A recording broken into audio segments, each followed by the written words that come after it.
Ladies and gentlemen, please welcome the moderator of the next session, Alena Kudzko.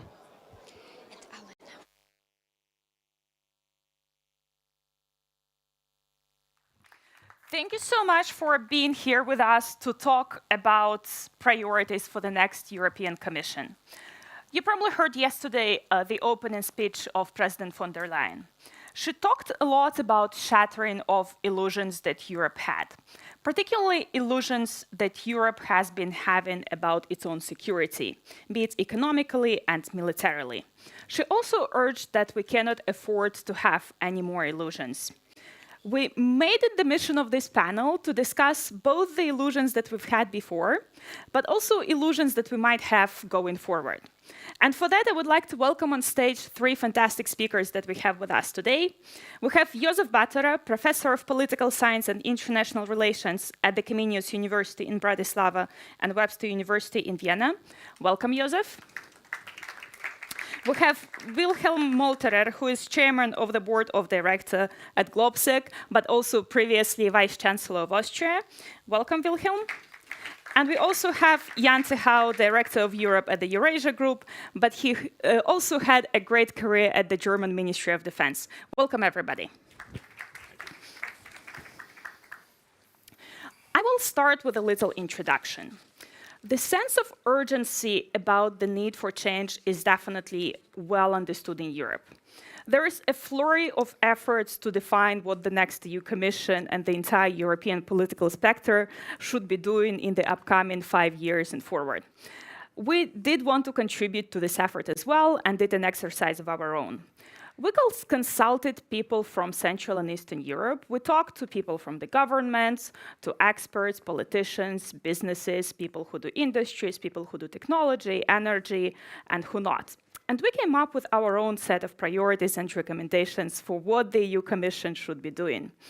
We wanted to make sure that Central and Eastern Europeans have an opportunity to follow up on this increased credibility that the region has gained since the war in Ukraine started, but also have a tangible way how we can convert our priorities at the European level. So the outcome of this effort is in this pretty formidable publication that you can access everywhere in the room, but we'll be happy to give you some snippets into the most interesting points in it.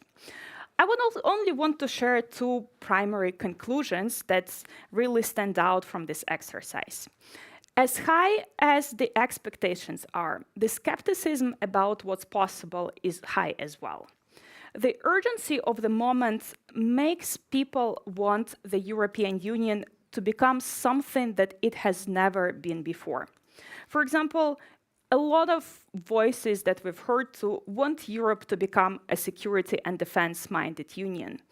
And that's arguably the part that Europe was the worst at, and for actually very good reasons. We have temptations to push for protectionism and state aid, while Europe has done best when it actually relied on free trade and market credentials. And second conclusion is that we talk a lot about illusions, about our assumptions about the world in which Europe operates or have been existing until now, but we also have to be honest about our illusions about what's possible going forward. So with that, I want to go first to Jozef, who was the lead author of the report. Jozef, for your overview of how we're thinking about where Europe has been so far and what are the most things that need to be changed going forward. Thank you so much, Alena, and it's a great pleasure to be in Prague. I have to say, there are great jogging trails along the Danube, but there are even nicer jogging trails in Prague. So it's just as equally nice to jog in Prague as it is in Bratislava or Vienna. Now, as for the report, we have, of course, looked at the situation that the EU has been facing in the current era of turbulence. Now, of course, the EU has been always challenged by all kinds of crises, and it has grown with those crises. It has managed to develop all kinds of new structures to support its operations as a result of those crises. The current crisis, however, and the current challenges right now are of a fundamental nature, of a different kind than those that we have seen over in recent decades. And that's a fundamental existential challenge to the EU as a way of organizing politics, as of organizing the economy, and as a way of organizing democratic political life. Now, let me make two conceptual points first, and then propose 5 upgrades of the European Commission. So the first conceptual point for us when we're thinking about the nature of European integration is that, in fact, integration and interconnectedness, that has always been a source of prosperity. It's always been seen as a positive thing in Europe, but also well beyond. What we have found, however, in recent years in the process of globalization is that, in fact, interconnectedness is a source of vulnerability and of threats, as well as, of course, all kinds of beneficial effects. So it's a double-edged sword. The second conceptual point is that there's a lot of debate when we're thinking about the upgrade and the change of the European Union about the nature of sovereignty, as to who has sovereignty, who loses sovereignty between, and there's always this debate between the member states and the European Union and or the EU institutions. Now that's a futile debate, because of course, if member states are capable and sovereign, so is the European Union. So clearly, this type of thinking should give away, and this is also a conceptual foundation in our thinking in this report, should give away to a more of a collaborative way of thinking about sovereignty. In fact, Alexander Stubb has put it very well when he said that the member states should in fact become more Finnish in responding to the current crisis. That is, more capable, more resilient, more strong in their defense and in their economies. What is it we're proposing for the European Commission to do, or how should it be upgraded in the upcoming period? Now, there are 5 proposals here regarding the European Commission that we have in the report. And the point is that it should be upgraded to become a sovereignty booster on both levels, the EU level and the member state level. It should be a supporter of a network structure in which you have well-connected nodes and well-performing nodes working together as a seamless whole. Now, the first point is, of course, that the European Commission, and there are 5 points. The first point is that the European Commission should enhance its coordinating function inside the European Union. It's been very successful in coordinating the response to the COVID-19 crisis, in acquiring masks, face masks, and or vaccines, or building up the resilience facility. These kinds of processes, the European Commission has been very instrumental for the European Union. However, we have seen that these are quite ad hoc processes, and they have not really been systematized. So that kind of coordinating function of the European Commission internally should be certainly strengthened. The second point is that the European Commission should also strengthen its capacity to perform intra-EU conditionality. We have seen in recent years that the European Union has been dispersing funds to growing autocratic regimes. Now, the reality is that the EU and a number of researchers and colleagues from Hungary, be that Balint Magyar or Balint Madlovic and others, Daniel Hegedűs, they've shown that, in fact, and they argue, Dan Kellerman as well, and they argue that, in fact, the EU has been funding its own demise if it keeps on funding authoritarian regimes within its boundaries. So the European Commission should become stronger in enforcing intra-EU conditionality, and the kinds of facility that was set up in response to the COVID-19 crisis, that is the renewal and resilience facility, that is a model that the European Union could in fact develop in a more structured way. Recover in the European Commission, which is the unit in charge of this, should be strengthened in its coordinating function in relation to the national points of coordination of the recovery facility, and that way we could also introduce new ways of maintaining conditionality. Now, of course, given the challenges, the defense challenges, obviously the European Commission should, introduce a stronger defense coordinating function. The proposal in the report, which we finished in the spring, was to establish the role of the European Defense Commissioner. Now, of course, the question is, how do you define this role? Because legally, the European Commission hasn't really been in charge of defense. In fact, the treaties say and exclude defense out of what the Commission, out of the single market. So the European Commission doesn't really get involved in defense. However, of course, in this case, defense industries is the area in which it could go, and of course, the areas of resilience, cyber defense, areas that are broader, that are security understood in a broader sense. The fourth point would be to strengthen the coordination of cybersecurity operations and measures countering hybrid threats. This is something that the European Commission could be good at. It would be about, of course, setting up what we could call pro-democracy gray zones to counter the authoritarian gray zones that are challenging the European Union. I'm happy to talk about it if you have questions about it, and there is more in the report. And finally, the European Commission should also, of course, become a driver of European Union's competitiveness. There should be much more attention to strategic investments as well as geopolitical focus in what the European Commission does, right? So protecting strategic raw materials, access to those raw materials, as well as, indeed, the other way around, protecting Europe from investments that could be malign. And I think that could also be part of what the research focus and research support that the European Commission has should be focusing on in the upcoming time. Now, of course, these are indeed ambitious goals. It's almost like a wish list of what you could do. At the same time, unless we have ambitious proposals for the European Commission to be upgraded, we are facing threats to the very existence of the European Union, and I think that's what should be quite clear for us. So bold steps are needed. Thank you. Thank you so much, Jozef. I'll pick up on a couple points that you mentioned and throw them straight at Willy. You talked about this world and how existential it is for Europe to do something dramatically different. There is this saying that people can make a difference, but not in the circumstances of their choosing. Today, Europe cannot choose the circumstances in which it exists, and the world is changing a lot. Willy, I want you to follow up on two things. First, Jozef was talking a lot about the way how interconnectedness also became the source of vulnerability. It definitely works very well at the global setting as well, but also on this discussion about competitiveness. One of the concerns that we had is, to put it bluntly, in a few years, Europe risks becoming simply irrelevant unless we change things. How do we think about it in the context of the practical measures that we can take going forward?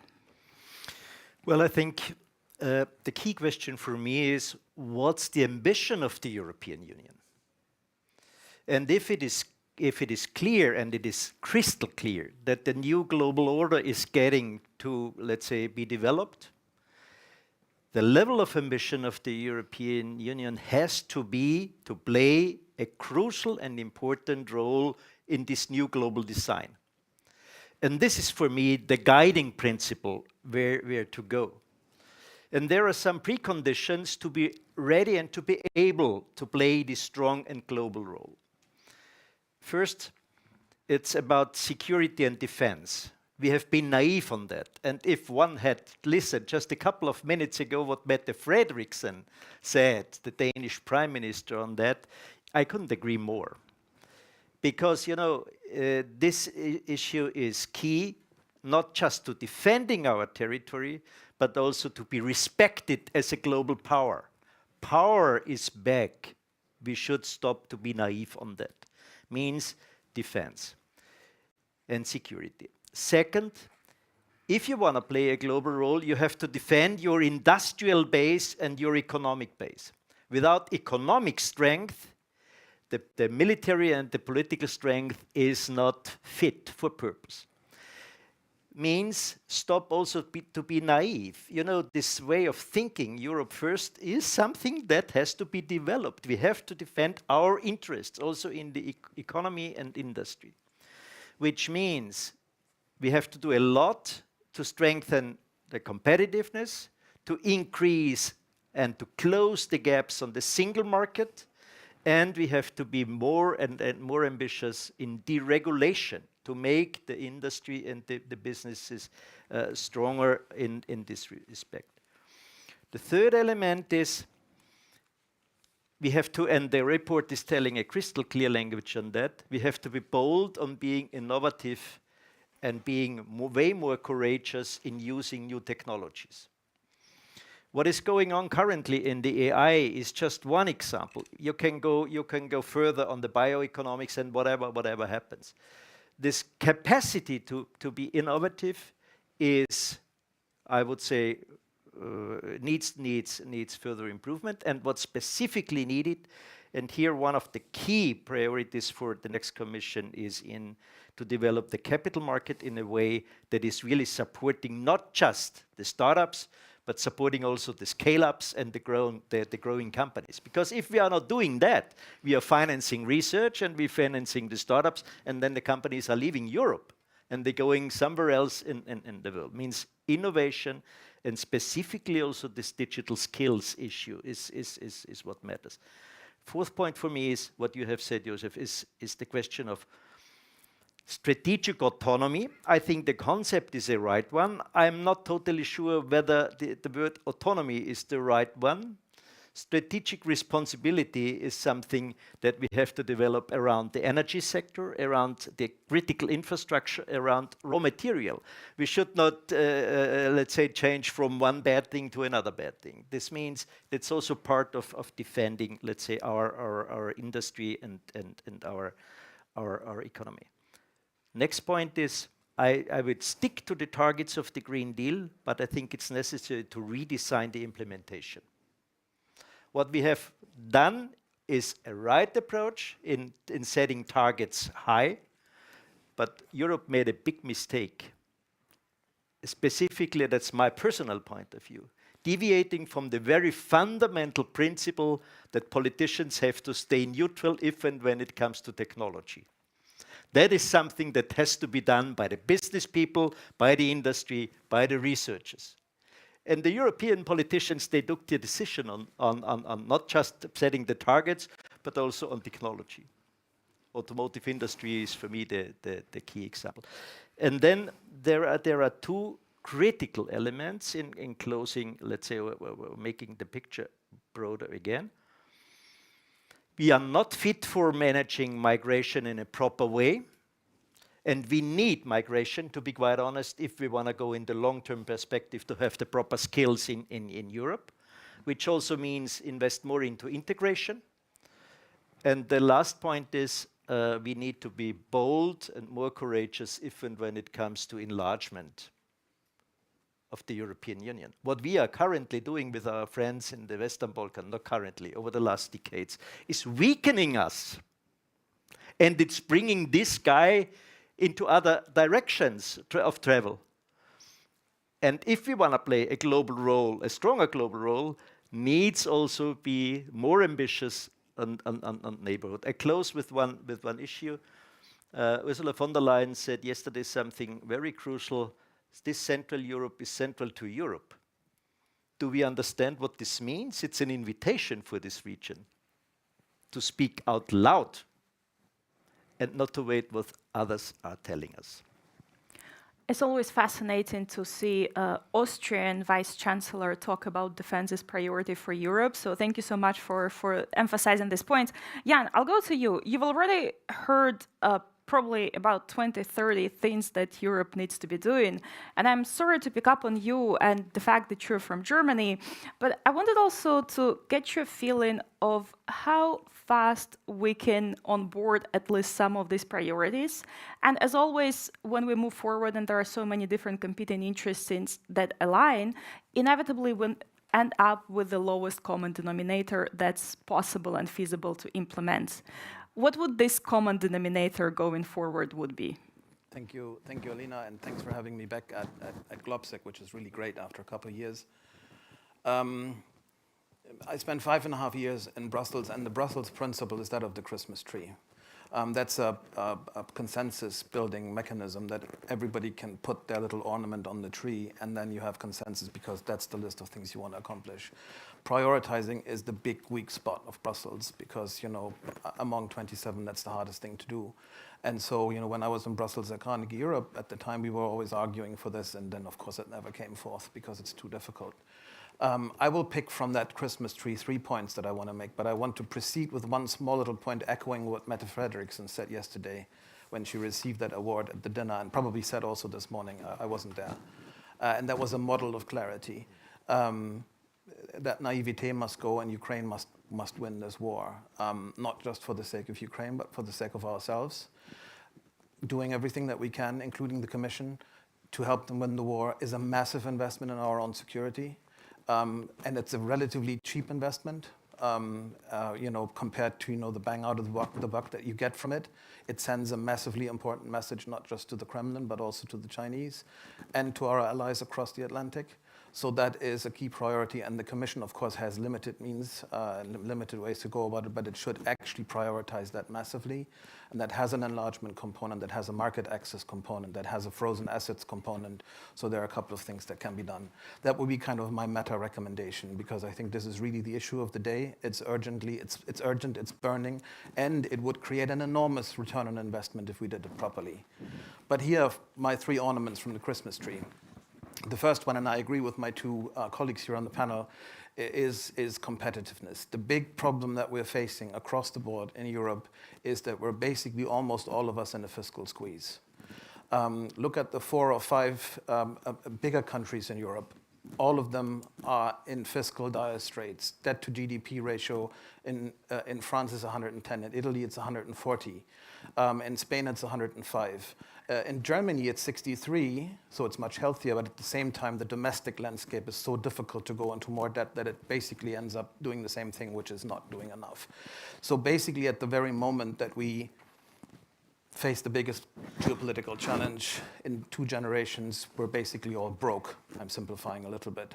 That's not going to square.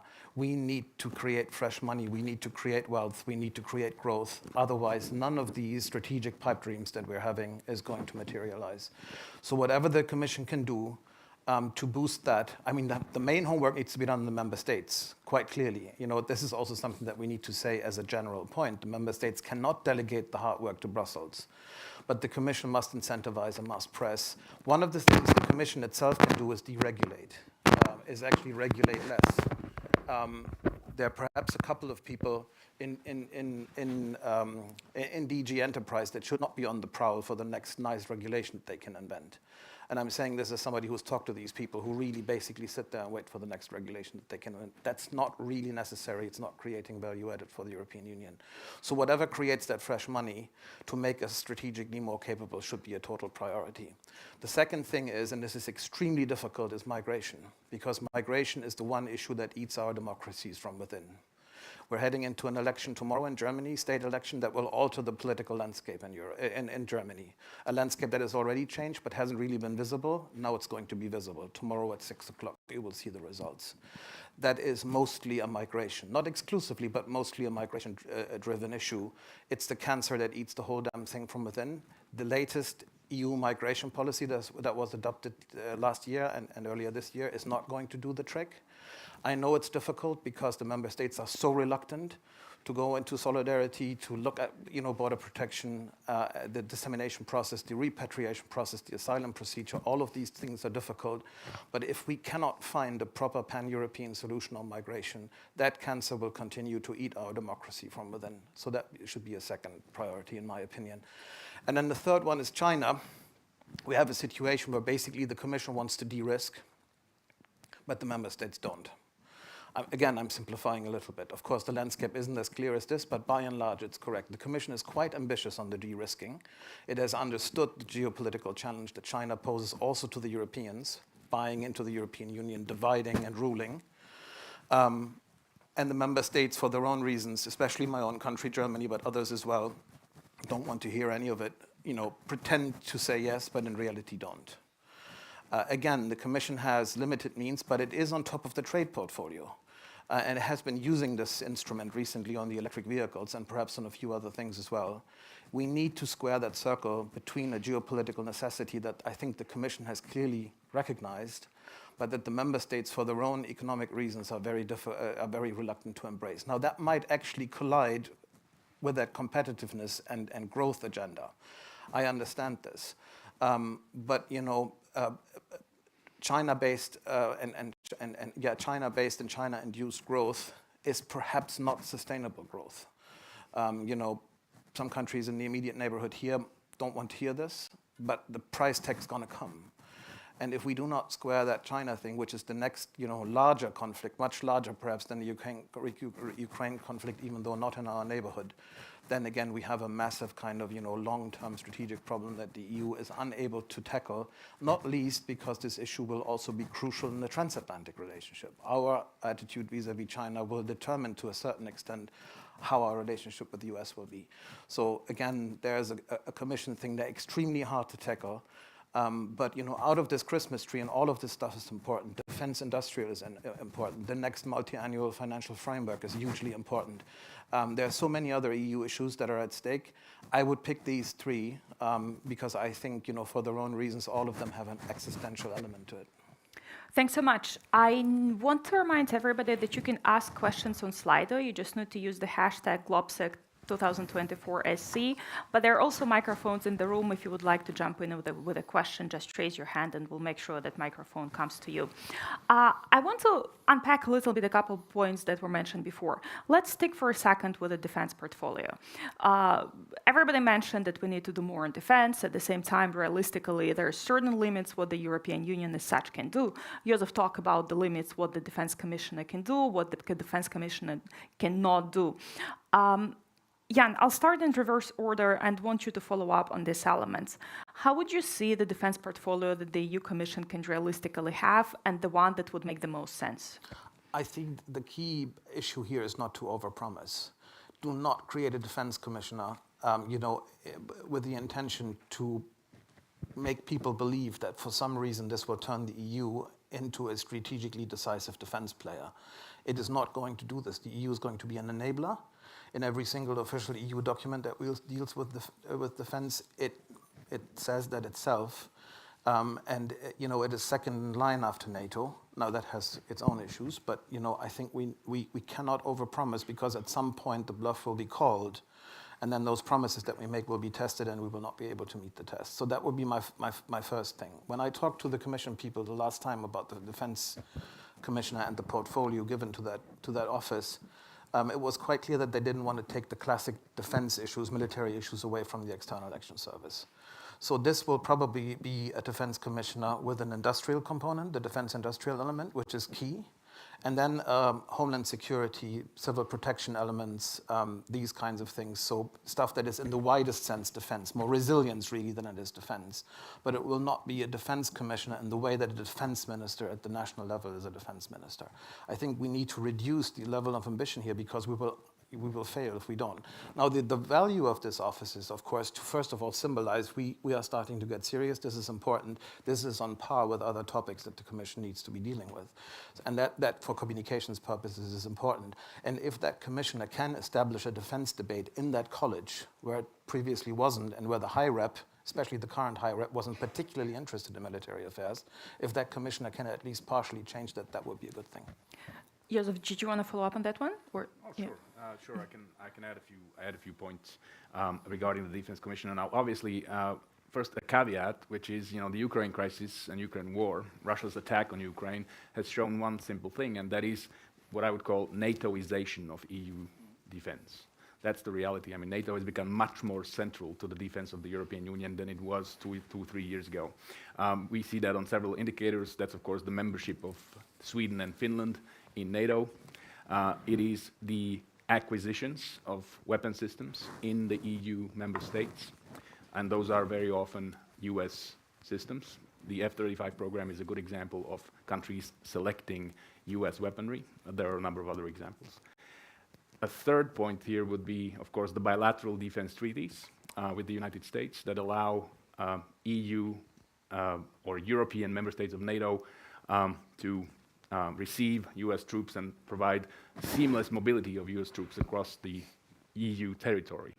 So clearly there's NATOization of EU defense, and I think that's also it's something positive, because of course NATO at this point is the only working defense structure in Europe. But there are also areas in which, of course, the Defense Commissioner in the European Union will be helpful and can be helpful, and this is where the Commission is actually good at what it does, and that is standardization of rules and monitoring and maintaining the rules. The Commission is, after all, the guardian of the treaties. And the Commission has been very good at that. So, in fact, if we have now a system in Europe in which we have 16 types of armored vehicles being developed with different standards across the member states, if we have all kinds of types of ammunitions, different communication systems in the troops, when the European Union deploys into the field in practice, it gets very difficult to actually deploy together. So, in fact, that's something that the European Commission could actually contribute to, and that is to streamline the standards and create an economy of scale, which of course the EDA has been trying to do, but there's a plethora of agencies and organizations in the defense field trying to coordinate. A lot of it is parallel work. There's a lot of redundance. So I think in this case, creating this defense commissioner portfolio in terms of streamlining defense production, standardization, that's, I think, an area in which the Commission is strong, and I think that will be successful if it really gets enough resources and attention. Ville, I know you want to jump in on this point as well, and I'll let you, but I want to move us on because we're running out of time and throw another question to you. You talked a lot about the importance of the not being naive when it comes to trade. Can you dig a little bit deeper how exactly it would look like? Americans have this famous principle that they have the high fence but small fields, meaning protecting a very limited key priority areas that they want to, let's say, especially protect from the competition against China, especially keeping in mind the long-term competitiveness. How would you redesign the EU trade agreements, be it with China, but potentially with other countries, that would fit into your principle that we need to protect certain industries in Europe, but not all of them? I would say, when I was starting in politics, this was a couple of decades ago, all of these issues were based on multilateralism. That means we had a strong WTO, we had all the agreements globally on that. And practically this concept is not working any longer, at least it is not working in the way it should work. Which means, I think there is two elements. The first is, we have to try to develop again a strong global order, at least to strengthen W again on the one hand. But on the other hand, if it comes to fundamental interests, and the fundamental interests is security, is defense, is the question of critical infrastructure, of critical raw materials, critical, let's say, sectors in energy, and the industry, this is simply a need to defend also via some restrictions. It shouldn't be seen as a one way, to be quite honest, because if we want to have, let's say, also a global role in with our economy, we have to keep our, let's say, borders open. On the other hand, that means it's really striking the balance. And the third point, we have developed a lot of things over the last couple of decades or years concerning international trade agreements. And I have to tell you, we cannot continue with the type of managing things like Mercosur or others. Then we are not seen as a serious partner any longer, because you cannot have just the carrot always ahead of the curve. That's clear. If Europe wants to play a role on that, we have to be way more ambitious. Means the Commission, and I'm following on one foot of thoughts or two. The first is, I think we have to strengthen the Commission. This was one of the failures of the Lisbon Treaty, that the European Council was strengthened and the Commission was weakened. It should be exactly the other way around. The Commission has to be strong. And the second thing is, we just can achieve all these things if and when we are ready to open everything also towards the private sector, towards capital market, towards private capital. You have rightly mentioned that we are squeezed in our fiscal capacity. Look into the sheer figures, what is necessary on innovation, on digitalization, on defense. It's just possible if and when we are going to open our doors. Which means be also aware that the private sector has also something to expect from the European Union. Defense is a classical example. look into the issue of procurement. Look into the issue of ESG rating and all the obstacles that is hindering private sector to invest into that. That's a role of the European Union. And here the Commission can really make a difference. Or has anybody thought about the redefining of the role of the Defense Agency? This is something where the Commission or the European Union can do something. Or one of our hidden champions is the European Space Agency. Has anybody considered to increase the role of them? There is a lot of possibilities for the Commission and the European institutions to be done to attract the private sector to drive the money in the right direction. There's this traditional dilemma that we all advocate for stronger European institutions, but the political zeitgeist seems to be these days that the states would want to take more powers back. So that's the valid discussion to go forward. But Jan, I want to go to you for the remaining 5 minutes to elaborate on the circumstances of not our choosing. One of those circumstances is that we're definitely not choosing the next president of the United States or the next composition of the Senate. Yet all the priorities that we're discussing now will be affected one way or another by what's going to happen in the United States, the closest ally of Europe. Can you share some thoughts a little bit on the different scenarios that we can face going forward?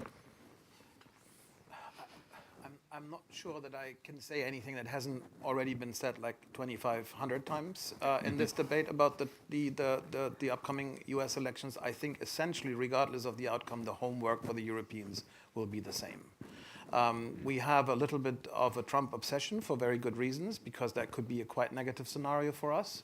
But I think we should actually kind of detach ourselves from that weird, enigmatic thing that's hovering around, that's so hugely entertaining also, which is why we like to talk about it all the time. Because ultimately the homework's going to be the same. The competitiveness issue, the geopolitical issues that we have, the domestic affairs, whether that's, our democracy, these are all the same things. We have our fate in our own hands. Now, having said all of this, if we go into a negative scenario, and security and defense people like myself, have this weird deviation in that they think about worst case scenarios all the time, which makes us such weird creatures at the party usually. There is a worst case scenario which is, which can paint an abysmal picture for us. Where we have an abrupt American departure from Europe. I'm not saying that that's going to happen, but we have to keep it in mind and have to account for it in our thinking at least. Where that security guarantee will go away, where we might lose the nuclear umbrella, and where Europe will essentially be naked. And the big challenge then will not just be military. That will be big enough, because we will be blackmailable immediately. The biggest question at that time will we be able to stay together? My negative scenario here is, once you take that American trust infusion out of the European political market, is that the Europeans will fragment, that they will all go their different ways. We will have countries that will somehow accommodate Russia. We will have countries that will absolutely be resilient and perhaps build their own nukes. We have countries that already have their own nukes. We have perhaps regional groupings like in Scandinavia and in the Nordics that will do their own thing. Once we go into this negative foxhole, the scenario is endless. We will probably fragment, which will also actually then affect the EU. I think it's unimaginable to believe that we can fragment on the defense side while not fragmenting on the EU political side. I think it's going to be a spillover. This is the absolute worst case scenario. The moment a prime minister or a chancellor in Germany or in any other country in Europe needs to make the first phone call on any foreign policy decision to Moscow instead of to Washington.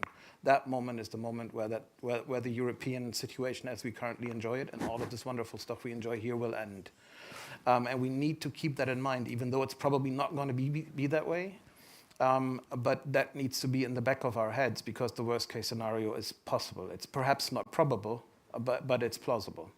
And I think that needs to be accounted for. Final word on this, and I know time is running out. Homework is the same. The key thing that we need to negotiate for with the Americans, who will ultimately at some point put their geopolitical emphasis elsewhere and not in Europe, is time. We need more time. We've dragged our feet. We've wasted, lots of time. But we still need some more. We need to make that case to the Americans. That will be a very tough case to make, because when you go to Washington, people have lost patience with us on many counts, not just on the Republican side. But we will need, and America, if it goes away, that it goes away slowly, but not abruptly, because we will need some time to adjust and at least build some of those capacities.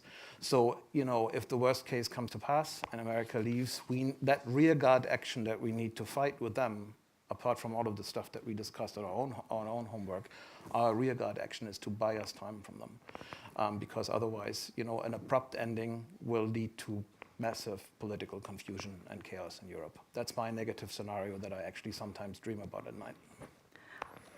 Jozef, did you want to jump in on this point? Just a very brief point. And Jan has just painted a very bleak picture or a very dark picture, but in fact he's an optimist. Because the kind of fragmentation tendencies that he just described are already happening now. It's not going to happen in the future, it's actually happening now. What we see in this region, of course, the autocratic tendencies that we see in Hungary, Slovakia, and other countries are there. And so that's why we have to start the reform or the update of the European Commission's capabilities as we speak. I mean, with the new Commission term, it is absolutely crucial to actually upgrade the Commission to be able to also to hold together the European Union in a proper way. We have 60 seconds, and I pick up half of the question we have on slide, and that concerns the priority that Jan actually made the meta priority for the conversation. That's making sure that Ukraine can succeed. The EU has done a lot, Europeans as a whole. More can be done. Definitely what we're doing now is not sufficient. If you had to choose one thing that the EU can do maybe differently, that it has not yet done to support Ukraine, what would that be? Jan, you go first. Be honest with ourselves that this is a threat that is much, much bigger than most of our political leaders will admit to themselves and to their electorate. Willy? Tell the people the truth. That's for me the key. You shouldn't be shy to talk about the risk that's in if Ukraine doesn't win.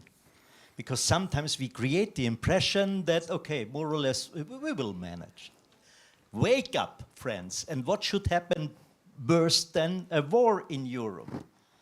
And if we are not ready to confront people with the inconvenient truth, then we cannot expect from ourselves that we are tough enough. This is the key thing for me. Tell the people the truth, and people will be ready to follow then a strong leadership in the right direction. Jozef, and you have the last two words. I think it is pretty clear what Ukraine makes clear for us is that enlargement is not just a technical process. It is a defense process. It is a geopolitical process. And I think that kind of understanding needs to come in to our minds. That I think is the lesson of Ukraine, and I think we're waking up to that realization. And that's not enlargement only in the direction of Ukraine, but in fact also in the direction of the Western Balkans. Wherever we are not, the Chinese and the Russians will be. Thank you so much. We end in where we started. Waking up from illusion seems to be the theme of this conference. So thank you so much for being here with us. Please stay awake and stay for the next session. Key priorities for the for the next EU leadership that's going to start right now without break. And thank you so much to the speakers.